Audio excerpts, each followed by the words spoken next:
mange ce rouleau. La vérité présente, pure, et sans mélange. Note, toutes les citations proviennent d'LMG, White et tous les versets bibliques sont issus de la version Louis II, sauf mention contraire. Conséquences salutaires. Quelles furent les conséquences des actions des dirigeants juifs envers les prophètes, ce qui a entraîné la destruction de Jérusalem, leur propre demeure. Jérusalem, Jérusalem, qui tue les prophètes et qui lapide ceux qui te sont envoyés, combien de fois ai-je voulu rassembler tes enfants, comme une poule rassemble ses poussins sous ses ailes, et vous ne l'avez pas voulu. Voici, votre maison vous sera laissée déserte. Matthieu 23, 37 à 38. Si le rejet de la parole prophétique et la persécution des prophètes ont causé la ruine d'Israël, qu'en est-il du rejet des conseils sur la réforme sanitaire qui vise à améliorer et guérir notre corps, le temple de Dieu? Ne savez-vous pas que vous êtes le temple de Dieu, et que l'Esprit de Dieu habite en vous? Si quelqu'un détruit le temple de Dieu, Dieu le détruira, car le temple de Dieu est saint, et c'est ce que vous êtes. 1 Corinthiens 3, 16 et 17. Quels membres des méchants recevront la marque de la bête pour avoir transgressé les commandements moraux et sanitaires de Dieu? Et il lui fut donné d'animer l'image de la bête, afin que l'image de la bête parlât, et qu'elle fit que tous ceux qui n'adoraient pas l'image de la bête fussent tués. Et elle fit que tout, petit et grand, riche et pauvre, libre et esclave, reçussent une marque sur leur main droite ou sur leur front, et que personne ne put acheter ni vendre, sans avoir la marque, le nom de la bête ou le nombre de son nom. Apocalypse 13, versets 15 à 17.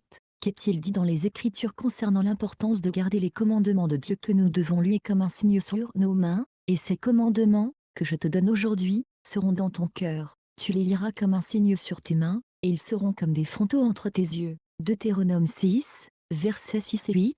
Note, une négligence de la main droite du message évangélique, la réforme sanitaire, prédisposera inévitablement à sacrifier sa main droite pour recevoir la marque de la bête. La parole prophétique est, selon 2 Pierre 1h19, comme à une lampe qui brille dans un lieu obscur. Qu'est-ce que cela implique dans nos relations les uns avec les autres? Celui qui aime son frère demeure dans la lumière, et aucune occasion de chute n'est en lui. Mais celui qui est son frère est dans les ténèbres, il marche dans les ténèbres, et il ne sait où il va, parce que les ténèbres ont aveuglé ses yeux. Première épître de Jean, 2, 10 à 11. Note, si la prophétie est pour nous une véritable source de lumière, cela doit se manifester dans l'amour pour nos frères et nos prochains. Quel est le jugement pour ceux qui préfèrent les ténèbres de l'ignorance prophétique et manquent d'amour pour leurs prochains? Et ce jugement, c'est que, la lumière étant venue dans le monde, les hommes ont préféré les ténèbres à la lumière, parce que leurs œuvres étaient mauvaises.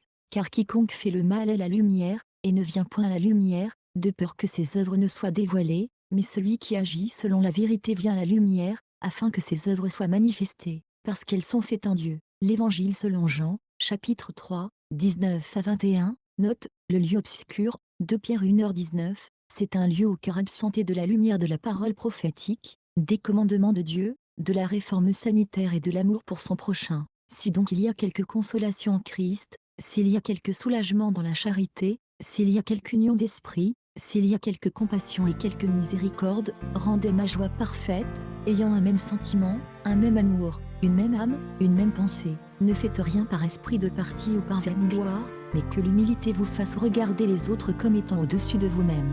Que chacun de vous, au lieu de considérer ses propres intérêts, considère aussi ceux des autres. Philippiens 2, versets 1 à 3.